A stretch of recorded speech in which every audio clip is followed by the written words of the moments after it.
Yes. Well, renew these bills to the 5th of September, and on the 5th of September at 11 o'clock, the hand of the clock pointed to 11, I shall expect you, returned Morrel, and I will pay you, or I shall be dead. These last words were uttered in so low a tone that the stranger could not hear them. The bills were renewed, the old ones destroyed, and the poor shipowner found himself with 3 months before him to collect his resources. The Englishman received his thanks with the phlegm peculiar to his nation, and Morrel, overwhelming him with grateful blessings, conducted him to the staircase. The stranger met Julie on the stairs. She pretended to be descending, but in reality she was waiting for him. "Oh, sir," she said, clasping her hands. "Mademoiselle," said the stranger, "one day you will receive a letter signed Sinbad the Sailor. Do exactly what the letter bids you, however strange it may appear." "Yes, sir," returned Julie. "Do you promise?" "I swear to you I will." "It is well. Adieu, mademoiselle. Continue to be the good, sweet girl you are at present, and I have great hopes that heaven will reward you by giving you Emmanuel for a husband." Julie uttered a faint cry, blushed like a rose, and leaned against the baluster. The stranger waved his hand and continued to descend. In the court he found Penelon, who, with a rouleau of 100 francs in either hand, seemed unable to make up his mind to retain them. "Come with me, my friend," said the Englishman. "I wish to speak to you." Okay, what a weird place to end a chapter. I'm wondering if this is one of those places that were deemed a chapter break. I mean, because it's been a somewhat long chapter. Deemed a chapter break purely just in the collection of it for publication, not through the serialization. I'm wondering if chapter 29 ran into chapter 30 when initially serialized. But let's talk a bit here now, shall we? Dante is giving him until September 5th to pay these bills, and I'm not going to linger on this because we covered it pretty extensively already, but Morrel saying that I will pay the bills or I shall be dead, and muttering these words essentially to himself. So he's making a kind of vow to himself that if I can't pay, I don't deserve to live. Not true, everyone. That's not true. That is not true. Everyone deserves to live. But just really showing the mental state that Morrel is in at the moment, and that he recognizes, I think, this being his last chance at redemption, personal redemption. And he is very grateful to Dante, not knowing it's Dante, as we know, overwhelming him with grateful blessings. In a way, I'm kind of glad Dumas didn't dwell on that. I could see in another book, or even just with another character, someone who hasn't been set up as somewhat dignified, Dumas or an author putting in lots of lines of dialogue with like, "Oh, thank you, sir, thank you so much. Oh, you won't regret it. I'll make sure," like, without putting all of that dialogue in there, Dumas is able to show that Morrel is grateful without having the kind of indignity of, bowing at Dante's feet here. But more evocatively, when Dante sees Julie on the stairs, what do we make of this? "Mademoiselle, one day you will receive a letter signed Sinbad the Sailor. Do exactly what the letter bids you, however strange it may appear." What is that all about? I am desperate to know. Clearly, Dante has a plan here that Dumas isn't even bringing us, the readers, into. And I'm curious why. We talked a little bit about the distancing effect that he's been doing, but like, this goes beyond disguises. This is now, he has become this enigmatic, mysterious puppet master, almost. And in a way, is Dante's hubris really starting to emerge here? Because he's talking about a letter that has not yet been written, and from a person that is not him. So Julie is going to be receiving a letter from a Sinbad, the sailor, in the future. How does Dante know this? Well, we know how Dante knows this. How does this strange Englishman from, an accounting firm know this? He's intentionally, I think, setting up, like, there's all the mythological intentions of Dumas writing his story. You know, we've seen so many allegories to Greek myth already when describing mountains or terrain or events that have come to pass. But now Dumas is having Dante choose mythical characters like Sinbad in order to.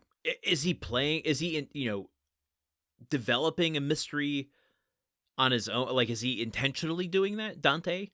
And isn't that like a little bit, I wouldn't say impish, but like it's a little puckish.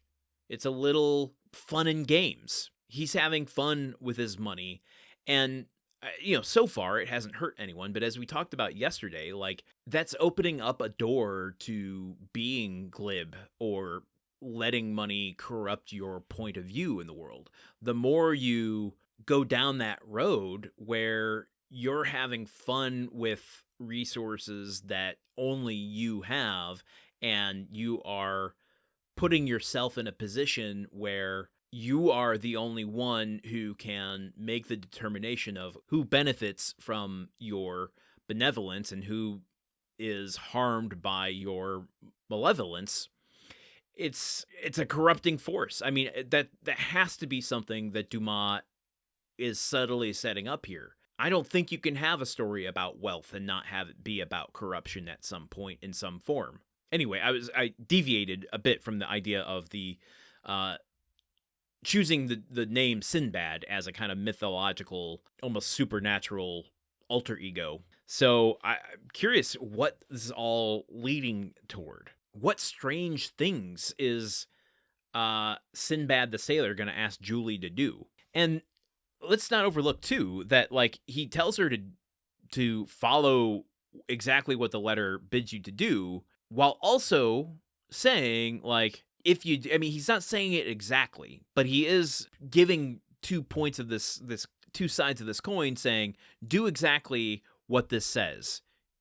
And then kind of like, okay, do you understand that? Great. Now, just continue to be the good, sweet girl you are, and if you do, I bet heaven's going to reward you by giving you Emmanuel as a husband, like, essentially alluding to, as long as you continue to be the supporting daughter of your father, and you do stuff like follow exactly what the Sinbad letter tells you to do, then you're going to be rewarded with the thing your heart most desires, which is Emmanuel. I mean, it's almost organized crime thinking. Like, hey, I'm not going to be the one telling you that, you should do this thing. But if you don't, then, it'd be crazy if someone suddenly came up behind you and, pushed you off a bridge. I don't know. I'm Italian and I can't even come up with good Sopranos dialogue. What the hell? Anyway, what a way to end a chapter. And speaking of ending the chapter, we're going to end it here and go right into chapter 30 tomorrow. But since we have concluded chapter 29, I need to tell you about the Patreon. Patreon.com/gruntworkpod is the Patreon for the Gruntwork Podcast Network, which is the parent to the Countdown of Monte Cristo, along with a number of other shows. You can contribute directly to this show for as little as $1 per month. That is 3 cents per episode, or even less on months that have 31 days, like December. And your money not only helps us keep the show ad-free, on the air, artist-owned, but you also get some fun stuff with your contributions. As of today, you get the story-only audio for Chapter 29 without my commentary, so if you just wanted to listen through as an audiobook, you can do that. You get Chapter 29 today, but also the previous chapters are already available. I said I had a little surprise in store for y'all. Previously on the show, I have read The Telltale Heart by Edgar Allan Poe. I have a few stories from Grimm's Fairy Tales of Hansel and Gretel from a kind of crossover episode with our other podcast, Movie Memory Machine. So you can go listen to those. As of today, I am also releasing a ghost story for Christmas. I am reading one of my all-time favorite spooky Christmas short stories, which is The Kit Bag by Algernon Blackwood. That is available right now. You can go to patreon.com/gruntworkpod, and for as little as $1, and you can cancel after 1 month, you can go and get access to that story as well. I had a great time reading it. It's one of my all-time favorite ooky spooky stories. But if you want to contribute to the show and you can't do so financially, I totally get that. You can still help us out by leaving a rating or review on Apple Podcasts, Spotify. You can subscribe and comment on YouTube. In fact, I'm going to take just a quick second here to talk about the YouTube.